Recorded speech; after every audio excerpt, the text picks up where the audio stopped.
And nangyari na nga po yung ina-expect natin kahapon at ito na po yung candle na yun. Nag-drop na po tayo ng tuluyan and nag-bounce na po tayo after yung sa ating Fed meeting. So ngayon, nag-bounce siya and nag-go up. So marami nagsasabi, no, it's because of the moving average, and I really don't think so.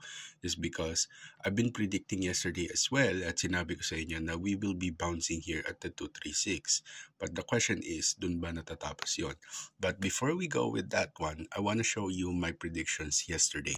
So eto yon. So pinakita ko sa inyo na we'll stay above 400k, mean strong, then 92 worst.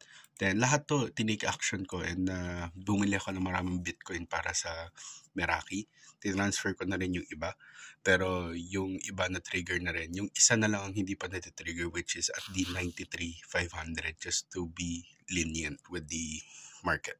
Ngayon, what is the reason or what is my thesis kung bakit tayo babagsak sa 93k? So kung naniwala na kayo sa akin kahapon, so I think you should be also still listening to me, or sundin nyo pa rin yung magiging thesis natin for this one. So tama tayo dito na ito na yung top, then we went down. So that's why I've been calling out sa Meraki na mag-take profit na kayo. Kailangan natin ng maraming USDT, pero hindi ibig sabihin nun that we will be entering a long bear market of 3 months. Wala pang ganun. So right now, zoom in ko na siya, and we are now bouncing here at the 236. Kakasabi ko lang, but there is a potential dito sa ating experimental Fibonacci na mag-resist tayo on this one, which is 103, 500 or 600. Really depends. Okay? But we may be able to see a wick on top kasi we need to really give the signal to the bear market, to the bears, na magkakaroon tayo ng mini bear market within this year bago pumasok yung bagong taon. So, marami tayong marami tayong instances na mga reason kung bakit mangyayari yon. So, una dyan yung tinatawag na halt trading.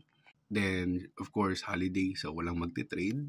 Katulad ng sinabi ko kahapon na magkakaroon po tayo ng halt trading, it's because they don't want to lose their profits, especially if we saw this signal na we will be having a really bearish for the whole weekend or holidays. Yan. Pag tapos na silang makinig dito sa moving average na to, doon ako makikinig dito sa moving average naman na to, which is the 50 moving average. Pero hindi ibig sabihin niya na hindi natin sasaksakin yan. We will be playing sideways on this one, and tsaka doon tayo makakita ng strength in the market. Doon ko bibilin siya kung magkaroon tayo ng retrace at may strong retrace tayo or mga weeks sa ilalim.